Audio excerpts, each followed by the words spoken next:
and it was optioned for a movie, and it got turned into a movie, and the movie and the book really don't have a lot in common. They've got a great title.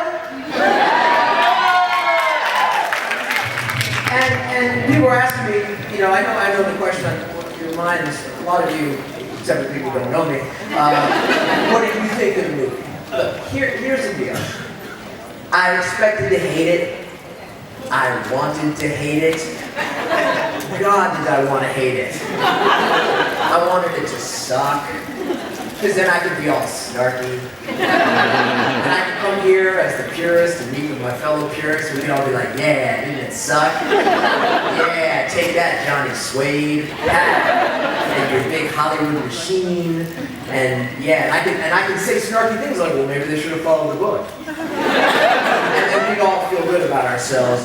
That was the plan. And then I went to see it. And it didn't suck. And I didn't hate it. And I specifically thought I would hate it because it was so different from the book. But what shocked me was it was exactly because it was so different from the book that I didn't hate it, because it was just somebody else's movie.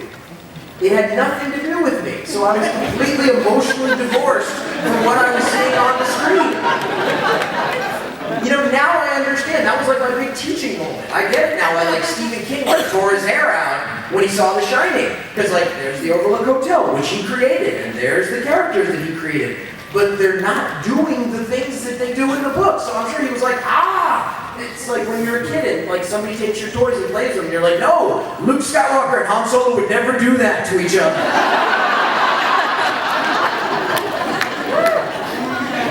So I get that now as a writer, why it would be so upsetting.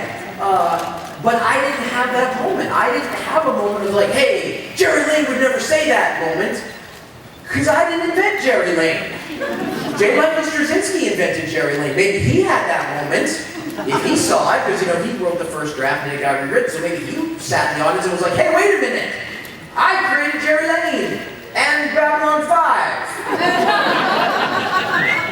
I didn't have that moment. I literally, once the title sequence passed, I was like, oh, this is fun. Okay. And to be totally honest, and I hate to admit this, but the only character that was in the movie that was in my book was the Israeli intelligence expert. He was spot on. That's the guy. That's how I wrote him. That's how I imagined it. So I loved him. Everybody else I was fine with. I love that 3.2 seconds of Matthew Fox. And James Badge Dale from the Pacific, he was great. And I gotta be honest, there actually were moments in the movie that just pissed me off because they were actually good. And there was stuff I would have written. For those of you who has not seen the movie, raise your hands. All right, good for you. Okay. I'll spoil one moment for you. There's a scene where a guy who's never had any experience with firearms, oh my God, zombies are coming, and he turns and he falls on the gun and it goes off. Because he's got his finger on the trigger and he shoots himself. I would have totally written that scene. That's everything I stand for. Those of you who read my books, that's everything I write about are those little moments that we consider to be boring, but can change everything in a heartbeat. So when I saw that, I was like, wow, that's totally in the spirit of what I would have done. So I like the international stuff, and it works. It works as a movie, and it's just freaking killing me to admit it, but it works. It's not a bad movie, and $600 million worth of tickets clearly agrees with that. Wow. Yeah, I think people will remember this movie as the summer of Bizarro, literally and figuratively, because remember leading up to it, everybody thought this was going to be Brad Pitt's Waterworld. Remember? And look, I'm a nerd, I get it. I took a date to see Legends of the Fall. And I walked out alone. So I get how my fellow nerds would have a general animosity for Brad Pitt just on general principle. It had nothing to do with his work. So I got that. And the press was just like, oh, this is going to be his big folly. Yeah, that thing, it's going to tank. Now, After Earth.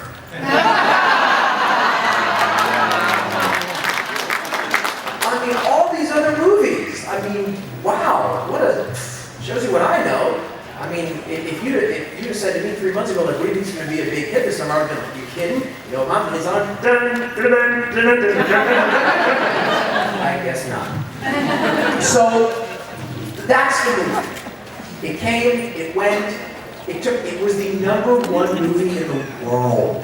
It hasn't even opened in half the countries yet. It's still going. It was the largest non-sequel, non-franchise movie open since Avatar.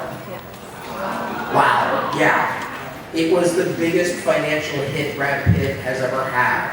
I don't know if there's been a new sequel. Y'all have been coming up to my booth like, so they're making a sequel. I'm like, they haven't told me. Probably for good reason. And the nice thing is, if you want to get all personal and dish some dirt, I've actually had a pretty decent relationship with Paramount because I've been honest with them from day one. I've said, look, don't tell me anything or show me anything that you don't want me to talk about because I'm a really crappy liar. I just am. Like, that's why my wife married me. She knows I can never have an affair. I am really transparent. You know, not like I'd make a lousy spy, I could never work on Wall Street, just things I could never do. So Paramount and I have kept sort of a respected distance from each other. And I've said, look, if you deviated from my book, I can't ring the bell, which is why I didn't go out on the path and be like, hey, go see the movie, because I can't. It's not my book, so I can't very well go and shill for a movie that's not my book. And I told him, I said, look, if I don't like it, you may hear about it. And I did not like it. It's like 7 years of snarky remarks I've been revising. Oh well. So, I guess I'll have to leave that up to Alan Moore. No, it's true. I mean, you guys know, see, that's another thing. Like, see, you guys know the story behind, like, Watchmen? See, like, Alan, he actually didn't have a choice whether to turn it into a movie. He never had the rights, so they just did it, and they didn't ask him. Seriously. So he gets to righteously rant all he wants. Nobody put a gun to my head. So the thing is, I wouldn't have ranted about it even if I hated it, because the truth is, like, I'm a grown-up, and I made a deal, and you can't have it both ways. You can't shake hands with the devil and then be like, that's the devil! That's just the way it is. So anyway, that's the movie.